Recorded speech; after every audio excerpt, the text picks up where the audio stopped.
మంచిది, ముందుకెళ్దాం. మొదటిగా ఏ గుమ్మాన్ని నిర్మించారట?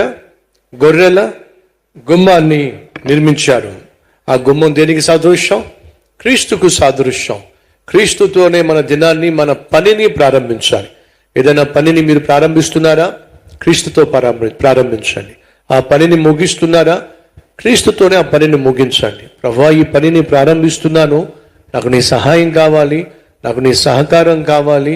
ప్రభువా, ఈ పనిని పూర్తి చేసే నాకు నీ శక్తి కావాలి. ప్రార్థనతో ఆ పని ప్రారంభించండి. ఆ పని అయిపోయిన తర్వాత ప్రార్థనతోనే ఆ పనిని ముగించండి. ప్రభువా, నాకు నువ్వు తోడుగా ఉండి ఈ పని అంతటిని చక్కగా చేయగలిగిన శక్తినిచ్చావు, సామర్థ్యాన్ని ఇచ్చావు. అందును బట్టి నాయన నీకు వందనాలు చెల్లిస్తున్నాను.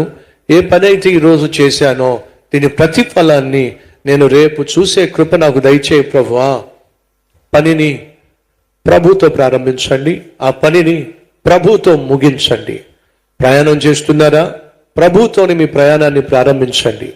చిన్న ప్రార్థన చేయండి. ప్రభువా, ప్రయాణమై పలానా చోటుకి వెళ్తున్నానయ్యా, దయచేసి నాకు తోడుగా ఉండు, కాపుదల భద్రత దయచేయి, ఏ అపాయము కీడు సమీపించకుండా కాపుదల దయచేయి, నువ్వు నాతో రా ప్రభువా అని చెప్పి ప్రార్థనతోని మీ ప్రయాణం ప్రారంభించండి.